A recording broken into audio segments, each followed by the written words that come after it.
আসসালামু আলাইকুম। একটা চিরন্তন সত্য ঘটনা আপনাদের সাথে শেয়ার করব। সেটা হচ্ছে বাস্তবতার সাথে অনেকটা মিল আছে।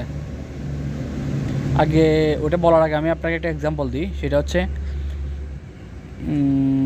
যারা গ্রামে থাকেন দেখবেন সিল, ওই যে যেটা ঈগল পাখি আছে না, সিল আছে না আপনার, ওইটা মানে আমাদের আশেপাশে মনে করেন এই যে 30 ফিট অথবা 100 ফিটের ভিতরে যদি এসে পড়ে, তখন কতগুলো কাক আছে, কাকগুলো ওদেরকে খালি ধাওয়া করে, ওদের মানে ওদেরকে ডিস্টার্ব করে।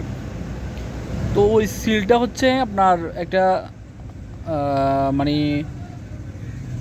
নিসুফারিডা একটা মানে উৎকৃষ্ট মানের প্রাণী, মানে ওইটাও যেটা সেটা খায়ও না, আবার যেখানে সেখানে থাকেও না, ও একটা উপরের লেভেলে থাকে। তো নিচের লেভেলে যখন আসে তখন ও আপনার ওই যে কাক যেগুলো নোংরা খাবার খায়, তারপর হচ্ছে আপনার সারাক্ষণ কিচির মিচির করে শব্দ করে, কাঁ কাঁ করে শব্দ করে, মানুষকে ডিস্টার্ব করে, এটা তখন ওদের ওদের পিছে লাগে লাগে যায়। কারণ কি জন্য? ও মানুষ একটা স্পট থেকে নিচে নামে আসছে, ওই জন্য কাকগুলা ওর পিছে লাগে। কিন্তু ওর পিছে যখন লাগে দেখবেন আপনার সিলটা কিন্তু একদম ঠান্ডা মেজাজে কী করবে, ও ঘুরবে, ঘুরতে ঘুরতে ঘুরতে ঘুরতে আবার উপরের দিকে উঠে যায়। যখন একদম উপরের দিকে উঠে যায় তখন আর কাকটা আর উপরে উঠতে পারে না, ও কী করে আবার নিচে নেমে আবার ওই নোংরা খাওয়ার, পচা খাওয়ার আপনার, তারপরে সারাক্ষণ কা কা করতে থাকে। এটা হচ্ছে ওর লাইফস্টাইল। একটা নির্দিষ্ট এরিয়াতে, আবার আপনার বাইরেও যাবে না ও। সেম আমাদের মানুষ, আমাদের ভিতরে মানুষ যারা আছি, তাদের ভিতরে দেখবেন আপনার কিছু মানুষ আছে এরকম কাকের মতো স্বভাব।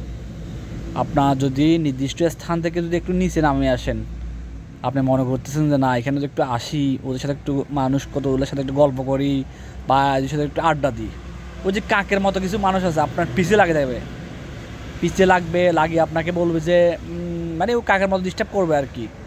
কাক তো সারাক্ষণ কাকা করতেছে, এটা আমরা বুঝতেছি না আসলে ও কি গালে দিচ্ছে, ও কী বাসায় মানে গালে দিচ্ছে বলে আমরা বুঝতেছি না। মানুষও আপনার পিছনে দুর্নাম সরাবে, বাজে বাজে ব্যাড কমেন্টস করবে, যেটা শুনলে আপনার কাছে হয়তো অনেক খারাপ লাগবে। এই ধরনের তো মানুষগুলা থেকে অনেক সাবধান, কাকের মতো মানুষগুলা থেকে। আপনি আপনার লেভেলে একটা নির্দিষ্ট সীমা পর্যন্ত মেনটেন করেন, নির্দিষ্ট সীমার যদি নিচে নামেন, কাকের মতো কতগুলো মানুষ আছে, ওরা আপনাকে রিসিভ করবে না, ওরা আপনাকে সারাক্ষণ কাকের মতো ওই যে ডিস্টার্ব করবে। তো আমাদেরকে উচিত এই ধরনের নিকৃষ্ট মানের কিছু মানুষের কাছ থেকে আমাদেরকে দূরে থাকা উচিত, না হলে আমাদেরকে ওই যে কাকের মতো সারাক্ষণ আমাদের পিছনে লেগে থাকবে আর সারাক্ষণ আমাদেরকে ডিস্টার্ব করবে। সবাইকে ধন্যবাদ।